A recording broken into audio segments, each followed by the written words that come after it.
ગુરુવારે એક મોટી દુર્ઘટના ટળી છે। બેંગલુરુથી દિલ્હી આવી રહેલા એર ઇન્ડિયાના વિમાનની એન્જિનમાં આગ લાગવાની ઘટના બની હતી। લેન્ડિંગથી ઠીક રહેલા પાયલટને એક એન્જિનમાં આગ લાગ્યાના સંકેત મળ્યા હતા। પાયલટ સુરક્ષાના નિયમોનું પાલન કરી અને વિમાનનું લેન્ડિંગ કરાવ્યું। તમામ યાત્રિકોને સુરક્ષિત વિમાનમાંથી ઉતારી દેવામાં આવ્યા। ઘટના બાદ એર ઇન્ડિયાએ તપાસ શરૂ કરી છે। જે વિમાનના એન્જિનમાં આગ લાગી તેની ઉડાનો પર રોક લગાવી દેવામાં આવી છે, જેથી પૂરી તપાસ શક્ય બની શકે।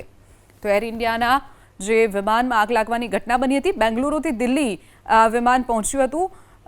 વિમાન જ્યારે દિલ્હી પહોંચ્યું તે સમયે જ એન્જિનમાં આગ લાગતાની સાથે જ પાયલટે સુરક્ષિત તેનું લેન્ડિંગ પણ કરાવ્યું હતું અને તમામ યાત્રિકોને સુરક્ષિત રીતે બહાર કાઢી દેવામાં આવ્યા હતા। સદનસીબે કોઈ પ્રકારની જાનહાનિના સમાચાર આ દુર્ઘટનામાં સામે નથી આવ્યા। તો એર ઇન્ડિયાના જે વિમાનમાં આગ લાગવાની ઘટના બની હતી, બેંગલુરુથી દિલ્હી વિમાન પહોંચ્યું હતું।